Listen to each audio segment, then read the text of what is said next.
Hiya. So this is a cozy video, very cozy, and I didn't even set up most of my equipment, but because I am working on some bigger videos and I have projects at work, that's a whole different thing, but the bigger videos, I am doing another tag video, just so I have something to post in the meantime while I'm working on those other ones. I know one of them's already out. I believe the one with the bookish type, the queer bookstore in Leeds, is already out, so check it out if you haven't. And like, there's gonna be blue on my face from my iPad because that's where I'm gonna read the questions from. But while I am working on these videos, I was gonna do some other kind of tag videos, and I still am, not tag, trend videos. You could see too much of my forehead there.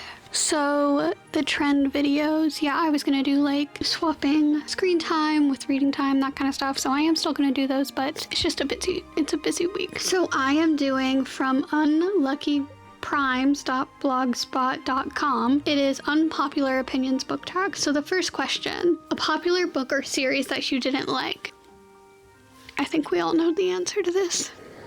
What is my hair doing? There's two, but Fourth Wing is obviously the one I have the most experience with because I read the whole thing. Actually, there's probably more than two, but I hated it. And another one, I guess I also read the whole thing of the Cinnamon Bun Bookstore. I can't even remember the name, but it was so disgustingly heteronormative and just, I don't think it was that well written, and the romance wasn't compelling, and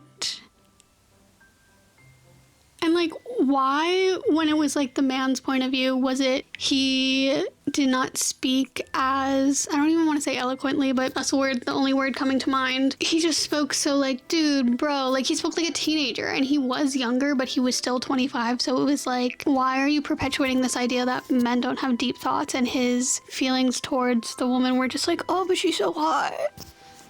That's just perpetuating toxic masculinity and gender essentialism, and I'm not here for it. Okay, I'm going to the next question. A popular book or series that everyone else seems to hate, but you love. I don't think everyone hates The Cruel Prince, The Folk of the Air, the way I couldn't remember the series name, but obviously it's one of my favorites, and I know it does get hate, and sometimes the reviews that I see are like, where did these feelings come from? And it's like, dude, it was in the subtext, but other times I think it's just not people's jam, and that's fine. I mean, I'm so cool with agreeing to disagree when it comes to like just not your taste. Number 3 is a love triangle where the main character ended up with a person you did not want them to end up with, or an OTP that you don't like. I had a really hard time with this question when I read it earlier, and I still can't really think of an answer.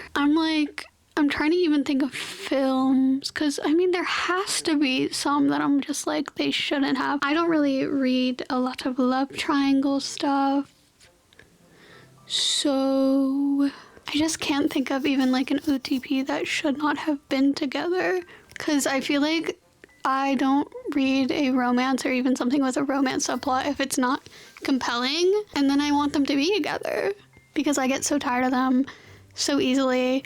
So annoyed with them so easily. Oh, you know what? With the OTP, I will say I do not agree with what ultimately happened between Genya and David, but I also don't really believe that those books, what is it, like Rule of Wolves? I can't remember what the other one is called. In my mind, they don't exist. They just simply, like, I feel like they took the plot and I think the way things ended within the Shadow and Bone books, and then I love the Six of Crows, and the second book whose name is escaping me right now, I feel like they really did not have to continue the story. Like, sure, there were some loose ends, but a lot of it were things that you could kind of get the gist of what would likely happen. Number 4 is a book genre that you hardly reach for. I would say contemporary romance, but this past year, 2026 starting, I have read some more Ali Hazelwood and Emily Henry when it comes to contemporary heterosexual passing, at least,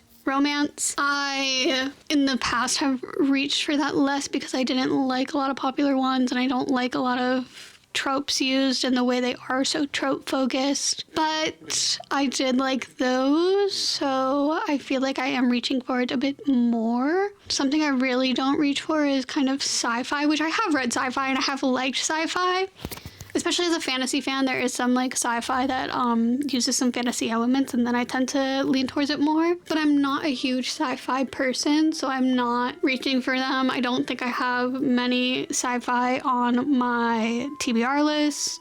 Yeah. Number 5 is a popular or beloved character that you do not like. I can't think of a beloved character that isn't like from Fourth Wing or something like that that I don't like. Usually it tends to be that I disliked the entire book.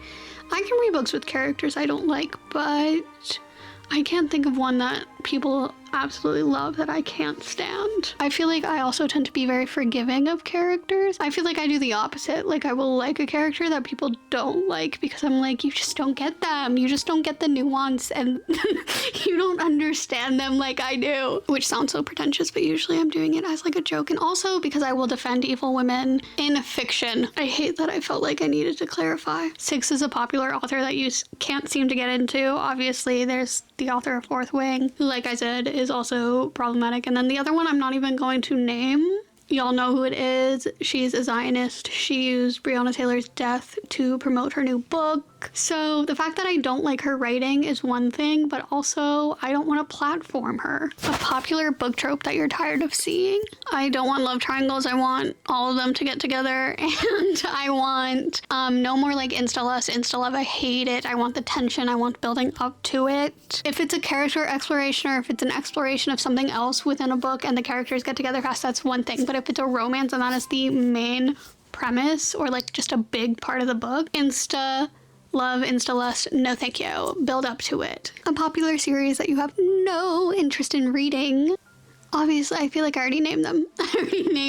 Can't think of any other one besides those. Because I feel like recently I've seen a lot of standalones, or like it could just have to do with like the side of the internet that I'm on, that I very much curated my internet experience to be stuff that would be more my taste. So number 9, and this is the final question. The saying goes, the book is always better than the movie, but what movie or TV show adaptation do you prefer more than the book? So I said this a billion, patrillion, jillion, cotillion times, but obviously I like the Walda Media Narnia movies way more than the books, possibly because I'm not a religious person at all. I grew up watching the Walda Media Narnia movies, so that for me. I think also when it comes to TV show adaptations, like I said, I liked the Shadow and Bone and Six of Crows books quite a bit. I think I might like the show more because I felt like, I don't know, I think those actors, especially the crows, they like really embodied those characters so well that I was so much more